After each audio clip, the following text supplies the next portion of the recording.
Hey, I'm just Bodo, or you can just call me Bodo. And today we're talking about advantage management and optimizing for your advantage with your abilities. Now, this video that we're going into is 3 of 3 if you've been following this series. So if you haven't seen the previous videos, highly recommend you go watch those first because there's going to be a lot less explaining about each individual ability and stuff like that. So this is kind of with the expectations, you know what abilities I'm talking about and what they do. So good advantage management, that's a bit of a mouthful, turns the kit from a bunch of skills into a calculated system. I'm I'm not awake enough to do this. Advantage can feel like a limiter at times, which is true. But this video will help you understand which abilities are better to freely use and not worth at times to use all the time. Um, you're gonna see I have a nice breakdown of like this is what you are typically can use all the time. This is what you use for specific situation. This is what I want to use for just like emergencies or like a hyper specific reason. Rule of thumb for advantage though. Key rules: don't drop to 0 unless it's a planned escape or an all in. And planned escape could mean you're burning the CC breaker, and that consumes like your umbral cloak. You're burning your umbral cloak to get away, or an all in. You already have them CC'd. You just need to spend that extra advantage, and you're quickly maybe going to regain that advantage with some sort of combo, or maybe you're in smoke bomb and you're spamming your stealth. Some sort of planned thing. You're not just dumping your advantage for the sake of dumping your advantage. You're obviously going to try and get some advantage back, but um, for a brief moment, you're going to have no advantage on you. That's what I mean by all in. That's a very important distinction to understand. So you want to rely on pre-planned combos for easy consistency. This we go over in this video as well, and I'll have some for you. Opponents can track your advantage by the glow of your hand, so expect a really good player to notice when you have no advantage at all. And advantage is more important than raw damage in the high skill matchups or larger group sizes, so focusing on trading CC and defensive cooldowns is the best thing you can do before fully committing. Ooh. Now this is very important. When you get into the bigger fights, like if you watch my previous videos, you're more of an initiator, someone that can put mass wounds on people. We're talking about like 20v20s and above. You're very good at if locking down a single target. So if a tank pulls in someone, you can jump on that target and you can make sure they can't escape while you're there. Your tank puts up a wall, stuff like that. There's a lot of really good things a rogue can do to help out compared to the other melee classes. Now tank, like I said, is like really good in larger fights. Rogue, the play style, if you watch my last video, it changes up so much and so dramatically that this whole raw damage part that carries over even from my second video, it is very true. You got to think of your damage as windows, not necessarily consistent. But I help streamline that later once we get past this advantage management part. Help streamline that a little bit better. Now, advantage management. This is the generates advantage portion. As you can see, I have them all laid out. Right here, we have this orange border, which is a secondary use used for combos or certain phases of the fight. You have the green borders, low risk action that doesn't harm your advantage economy, or they're just so good that it doesn't matter. And then we have our red borders, which are used for a very specific reason, or they're emergencies. So Shadow Step is a CC breaker.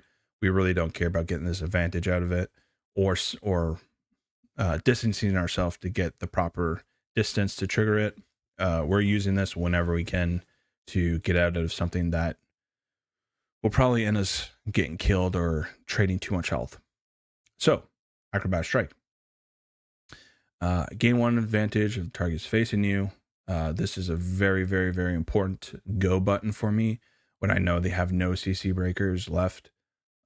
This is when I get hyper aggressive and I'm going to acrobatic strike on them. If I have 2 advantage, I don't have to care about my positioning. I'll just flip over them and just kind of sneak into their back and put in a quick backstab and whatever combo I choose to do. But this is my go button. I always wait. They have no CC breaker. Sap. It's too powerful and too convenient. If you can just sap whenever, just sap for the sake of sapping. The health gain you get, the damage proc you do, everything around this ability, it's just too worth to hold on to it. So if you have the procs on your target and it's convenient for you just to simply press this button, just do so. Then we have Shadow Step. Like I said, CC Breaker, we only want to use this for emergencies or hyper specific reason, like getting out of a dangerous situation, stuff like that. Stealth, obviously, we get advantage. Thrash, if you watch my earlier videos, you know, we get advantage on our 3rd proc of this. Feint, we do not care about gaining advantage from this ability whatsoever. Feint is our pressure skill. It's our tempo skill. We're going to feint into a thump. We're going to feint into a kick. We're going to feint into a sap. You know, we're typically using feint and following it up with an ability so we can be very quick and control the tempo of a fight and dictate the pace of a fight. Now we have the consume advantage. You know, we got backstab, kick, lacerate, shout, cascade, upper cloak. And you're going to see a lot of these abilities that consume advantage. We don't just use willy-nilly. There's usually a purpose to them. Backstab. A lot of times we're not spamming this. Maybe we just don't want to backstab once. So there's a lot of specific reasons or restrictions that you may not want to fully commit to a double backstab or even a triple backstab if you're using double strike. Kick. You can use this with advantage and without advantage. There are times where you want the AoE part of it, so you'll use this when you have advantage. And there's other times where when you go all in and you have no mana, you're going to use your kick to extend the CC duration, to extend a fight. Lacerate. This is better used when you have no advantage whatsoever. If you have advantage, it will just give you a 180 cleave. Shout Cascade. This is what I use mainly as a utility to get in and out of combat. But it's very good. You'll see later when we get into this portion. I like to use it if I'm doing like my all in. Umbral Cloak, CC Breaker. It's going to save your butt. One of the main reasons why you always keep one advantage. And then requires advantage. These abilities don't really consume any advantage, but they just need some advantage so that they get the upgraded effects. So a thump, you get a 4-second silence. 0 advantage consumed, but you need to have at least one.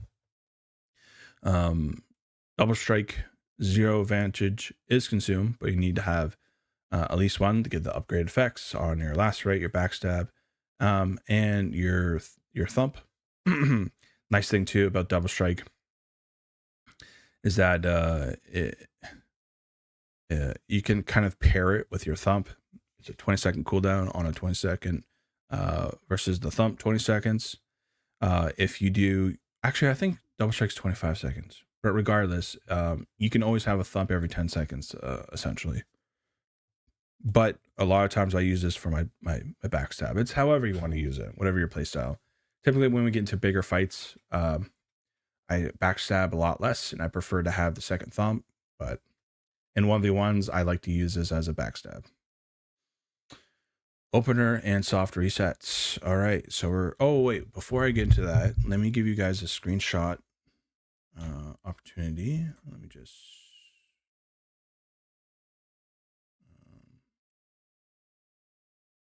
perfect.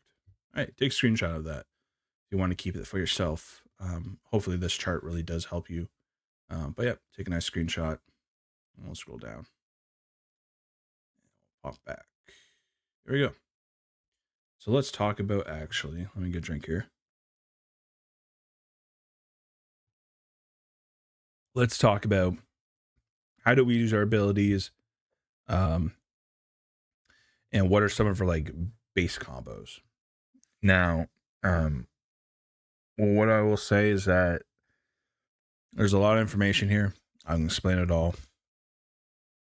These are not set in stone. You can mix and match, use them however you want to. I even have like little things here to kind of show you like, oh, if you use a kick here and going into this, you know, it's -1.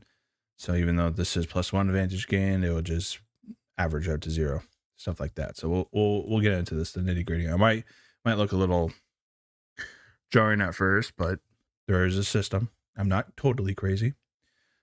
So it's talking about our opener and soft reset. This is more ideal in a 1v1, but I don't see enough people doing this at all. So I think it's very important to even have this in here. So soft opener, essentially what you're trying to do is force out a CC breaker. You're going to sleep dart, walk towards the target. Once you get close enough, you're going to pop your poison and then just backstab them. Now, a lot of times they won't allow you to pop your poison and backstab. So what they'll do is that they'll CC break once you get close, and then they'll try to counter CC you. So a lot of the times, what I do is that I walk towards my target because we have 10 seconds with our sleep dart, and I'll have my thumb on the dodge button, getting ready to dodge whatever CC they're going to try and throw at me. And then I'll go into my flexible combo 1. But yeah, very simple.